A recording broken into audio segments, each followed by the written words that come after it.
एक बार एक शिकारी जंगल में शिकार करने गया। जाते जाते उसने एक जगह पर 2-3 इंसान की खोपड़ी को देखा। देखकर वह डर गया। उसमें से एक खोपड़ी बोलती है, तुम यहाँ इतने घने जंगल में क्यों आए हो? शिकारी ने जवाब देते हुए कहा, शिकार करने। और तुम यहाँ कैसे पहुँच गए?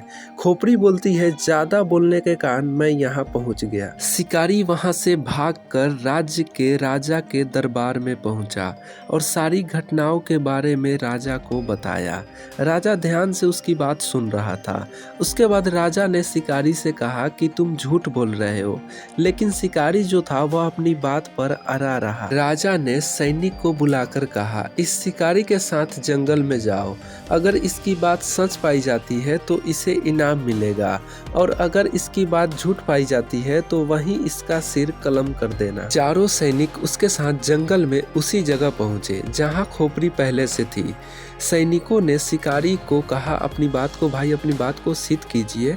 उसके बाद शिकारी ने खोपड़ी से फिर वही बात पूछी, तुम यहाँ कैसे पहुँच गए? लेकिन खोपड़ी ने कोई जवाब ही नहीं दिया। शिकारी के द्वारा बार बार पूछने पर भी जब खोपड़ी ने कोई जवाब नहीं दिया, तब सैनिकों ने उस शिकारी का सिर धड़ से अलग कर वहीं फेंक दिया और राजा को आकर सारी बात बता दी। उधर सैनिक के जाने के बाद पुरानी बोलने वाली खोपड़ी ने शिकारी की खोपड़ी से पूछा, तुम यहाँ कैसे? शिकारी की खोपड़ी ने जवाब दिया, अधिक बोलने के कारण मैं यहाँ पहुँच गया। दुनिया के सबसे खतरनाक हथियार हमारे शब्द हैं, जो बिना किसी का खून बहाए लोगों को अंदर ही अंदर मार सकते हैं। हमारे शब्द हमारी ताकत हो सकती है, लेकिन यह हमारी सबसे बड़ी कमजोरी भी हो सकती है।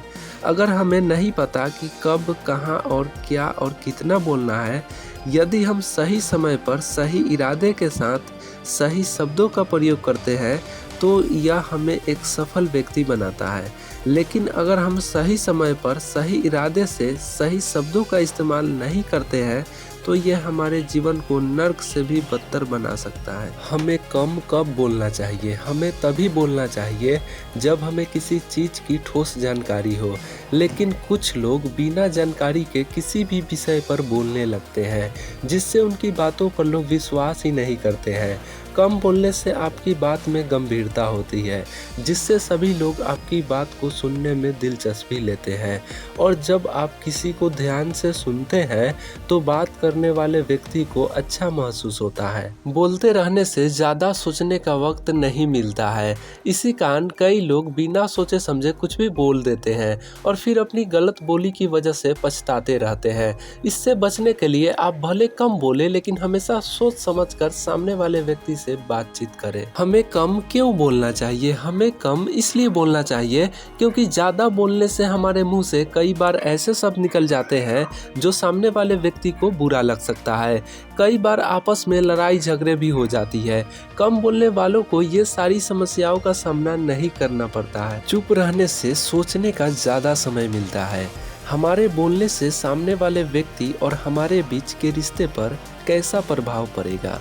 कम बोलने पर आपकी विचार शक्ति बढ़ती है, जिससे किसी को भी दुखी किए बिना आप सही बात कह पाते हो। अब आगे हम लोग समझने की कोशिश करते हैं कि कम बोलने के फायदे क्या है।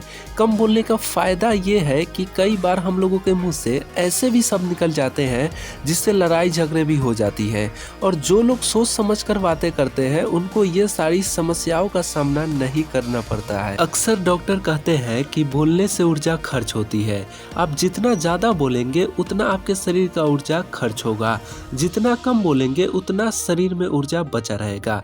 लेकिन इसका मतलब मैं आपको ये नहीं कह रहा कि आप बिल्कुल भी बोलना ही बंद कर दो, क्योंकि कम बोलने के भी कुछ ऐसे नुकसान हैं जो आपको जरूर जाननी चाहिए। जब बात अधिकार को लेकर हो, उस स्थिति में अगर व्यक्ति कम बोलता है तब उसे नुकसान सहना पड़ता है। और जब बात सामाजिक स्तर की हो और लोगों की अपेक्षा हो कि आप बोले और आप नहीं बोलते हैं, तब उस स्थिति में आपको अपमान सहना पड़ता है। ये वीडियो अगर आपको अच्छा लगा हो तो वीडियो को लाइक और चैनल को सब्सक्राइब जरूर कीजिएगा।